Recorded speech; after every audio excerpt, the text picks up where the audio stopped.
Grandissimo spettacolo quest'oggi al Palagnili di Bergamo, dove si sono affrontate due squadre maidome e pronte a lottare fino alla fine su ogni pallone. Il risultato finale è di 3-2 in favore delle ospiti della Savino del Bene Scandicci, che tornano a casa con 2 punti, lasciando le briciole alle orobiche della Zanetti Bergamo. Coach Marco Mencarelli recupera tutte le sue ragazze, salvo Denizia, che ne avrà per tutto il girone di andata e può schierare il sestetto tipo, con Malinov e Slutis diagonale palleggio opposto, Brissio e Bosetti in banda, al centro Stevanovic e Kokolesca, libero Merlo. Risponde coach Abbondanza con il sestetto che abbiamo già visto schierato titolare nelle scorse giornate, ovvero Mirkovic-Smarzek, schiacciatrici Samara e Mitchem, centrali Melandri Olivotto, libero Sirressi.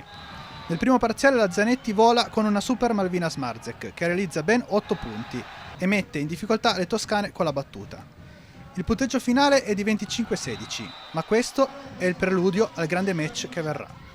Il secondo set è combattutissimo fin dalle prime battute, con coach Mencarelli che inizia a mischiare le carte, inserendo in campo Pietrini in banda e Carraro al palleggio. La battaglia termina ai vantaggi e a spuntarla sono le toscane, che si impongono 28-26. Terza frazione conferma quello che si è visto nella precedente, squadre sempre livellate nel punteggio e con il risultato in bilico fino all'ultimo pallone. Questa volta la spunta la Zanetti, portandosi a casa il set per 25-23. Punteggio fotocopia ma parti invertite nella quarta ripresa. Coach Mencarelli si gioca la carta Stisiak al posto dell'opposto titolare Slutis. Non sarà fondamentale nel parziale, ma lo diventerà nel tie break. Infatti l'opposto di 2 metri e 3 centimetri mette a segno un'infinità di pallone nel tie break, 10 per la precisione, conducendo la Savino alla vittoria del set per 15-11 e alla conquista di 2 punti in paglio. Impatto devastante per la panchina lunga della squadra toscana che ha saputo sfruttare al meglio i suoi cambi.